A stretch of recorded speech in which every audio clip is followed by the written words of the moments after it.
Hello बच्चों, अब हम लोग हमारे इस वीडियो में अध्याय 3 में लेके आए हैं सबसे इम्पोर्टेंट विधि प्रतिस्थापन विधि। जैसा आपने इसके प्रीवियस वीडियो में बोला था कि इस अध्याय 3 को हम 3 पार्ट में करेंगे, तो इसके पहले फर्स्ट पार्ट वीडियो आपने देख लिया। अब उसके बाद हम लोग नेक्स्ट में पढ़ते हैं प्रतिस्थापन विधि। बच्चों, एक 4 नंबर में सीधे सीधे प्रतिस्थापन या विलोपन विधि का प्रश्न आता है ना। या तो और में अथवा में एक प्रतिस्थापन एक विलोपन आ जाएगी, या आपको प्रतिस्थापन या विलोपन के साथ एक अथवा में एक इबारत वाला प्रश्न या वर्ड प्रॉब्लम आ जाएगी। ठीक है, तो हम उस हिसाब से अपने आप की तैयारी कर सकते हैं। तो देखो बच्चों, प्रतिस्थापन विधि में क्या होता है, तो प्रतिस्थापन विधि में एक समीकरण दिया है x धन y बराबर 14 और दूसरा क्या दिया है x ऋण y बराबर 4। दोनों को अपन क्या दे दें बच्चों, एक एक समीकरण दे दो। एक समीकरण है और एक हो गया समीकरण नंबर 2। ठीक है, अब आपको बच्चों जहां जैसा आसान लगे वहां से हमको एक जो भी हमारा चर है उसका मान निकालना है। क्योंकि नाम है क्या, प्रतिस्थापन, मतलब एक को हटा के दूसरे को स्थापित करना, प्रतिस्थापित करना। ठीक है, तो वो विधि में क्या आ जाएगा आपका प्रतिस्थापन विधि। तो अपन एक को हटाएंगे, धक्का मारेंगे, दो समीकरण में से एक को हटा दो। तो हटाने के लिए क्या करना पड़ेगा, तो जो दो समीकरण आपको दिख रहे हैं उसमें आपको जो भी आसान लगे, क्या मैं इसमें x का मान बहुत आसानी से निकाल सकता हूँ, क्या मैं इसमें y का मान बहुत आसानी से निकाल सकता हूँ, तो आप निकालो। अब मेरे को आसान क्या लगता है, मैंने देखा है मेरे बच्चे जो हैं वो क्या करते हैं, माइनस प्लस में बहुत गलती करते हैं। वो क्या करते हैं, प्लस वाले को ले आएंगे माइनस में, तो माइनस के बाद वो साइन चेंज करना भूल जाएंगे और बहुत कुछ गलत होता है। तो मैं हमेशा क्या करता हूँ, कोई भी माइनस वाला हो तो मैं उसको उधर ले आता हूँ, ज्यादा अच्छा लगता है कि माइनस वाला उधर ले गया तो क्या हो जाएगा, प्लस में हो जाएगा। तो मैंने क्या किया, यहाँ पे समीकरण नंबर 2 लिया। क्या है समीकरण नंबर 2, x ऋण y बराबर 4। यहां से मैंने x का मान निकाला बच्चों, तो x का मान निकाला तो कैसे निकलेगा, y उधर चला गया तो x बराबर कितना हो जाएगा 4 धन y। इसको मैंने बॉक्स बना दिया, इसको समीकरण नंबर 3 दे दिया। ठीक है, अब ये भी ध्यान रखो कि जो समीकरण में से मान निकाला है उसके दूसरे समीकरण में मान रखना है। उसी समीकरण में मान रख दिया तो कट पिट जाएगा, वो बोल दोगे LHS बराबर RHS आ गया है ना, तो वो फिर गलत हो जाएगा अपना। तो अब अपने समीकरण नंबर 2 से मान निकाला है, तो अपने को ये x का मान क्या रखना पड़ेगा, समीकरण नंबर 1 में। तो समीकरण 1 से क्या है, समीकरण 1 x धन y बराबर 14। तो समीकरण 1 में अपन x का मान रख रहे हैं, तो x का मान कितना है 4 धन y बराबर 14। क्या हो जाएगा बच्चों, 4 धन 2y बराबर 14। तो 2y बराबर कितना आ जाएगा 14, धन का 4 लगेगा तो ऋण का 4। तो 2y बराबर कितना आ गया 10, तो y हो गया अपना 10/2। क्या आ गया बच्चों, y का मान 5। तो ये आ गया y का मान कितना आ गया 5। अब जैसे ही y का मान 5 आया उसको आप रख दो समीकरण नंबर 3 में, वापस x का मान आ जाएगा समीकरण 3 से। क्या है, x बराबर 4 धन y का मान कितना है बच्चों 5, x बराबर 4 धन 5, तो क्या आ गया बच्चों x का मान 9।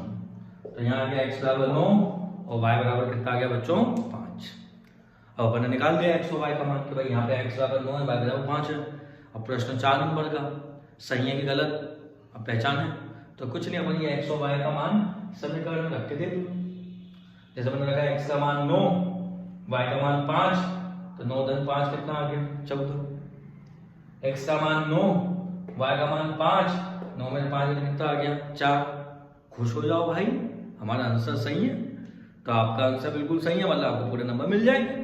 तो बस ये जरा से अपनी जो है वो क्या है, प्रतिस्थापन विधि, इतना हम कर सकते हैं। एक चर का मान निकाला, दूसरे समीकरण में उसका मान रख दिया और रखा, तो वैसे ही हमने हल किया तो एक मान आ गया, फिर वही समीकरण 3 में हमने y का मान रखा तो x का मान हमारा 9 आ गया। तो इस तरीके से आप क्या हल कर सकते हैं बच्चों, प्रतिस्थापन विधि के सवाल को। तो ये तो अपन ने एक सवाल लिया है, एक सवाल और लेते हैं। देखो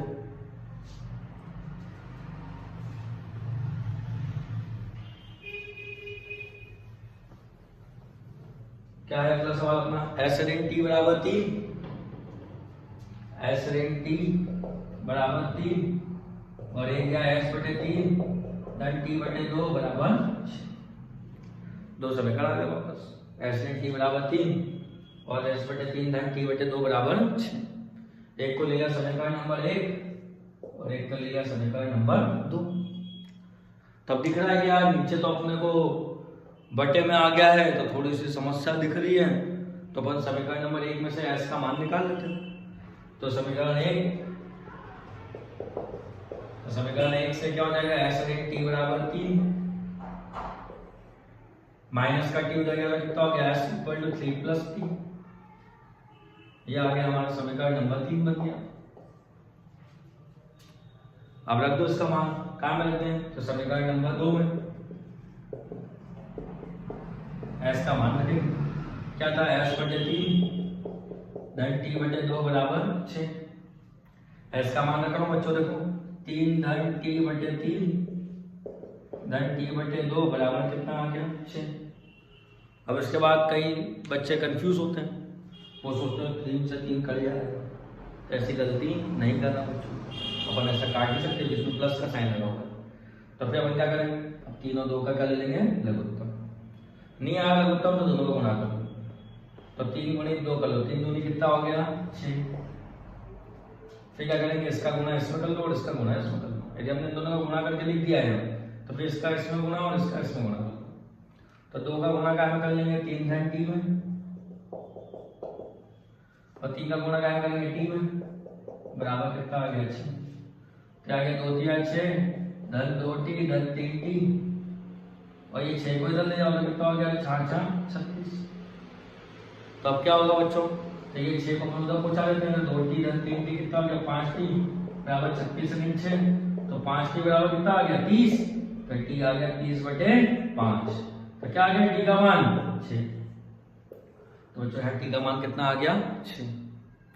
अब जहां t का मान 6 आया, समीकरण 3 में रख दो। क्या है समीकरण 3 में, s बराबर कितना था, 3 धन t, तो s बराबर 3 धन 6, तो s का मान कितना आ गया, 9। तो ये आ गया s का मान 9 और t का मान कितना आ गया बच्चों, 6। आंसर चेक कर लो, 9 ऋण 6, 9 ऋण 6 बराबर 3। तो बच्चों इस तरीके से आप आंसर भी अपना चेक कर सकते हो। तो प्रतिस्थापन विधि करके जाना। और अब अगले वीडियो में मैं आपके लिए लेके आऊंगा विलोपन विधि।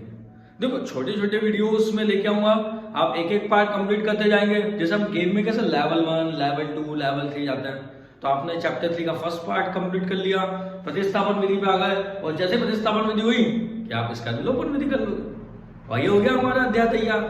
कौन बोलता है गणित कठिन होता है, कठिन बिल्कुल नहीं होता बच्चों।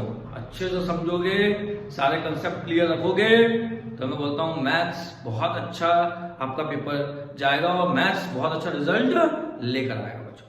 ठीक है, तो अगले वीडियो में अपन लाते हैं कौन सी विधि, विलोपन विधि।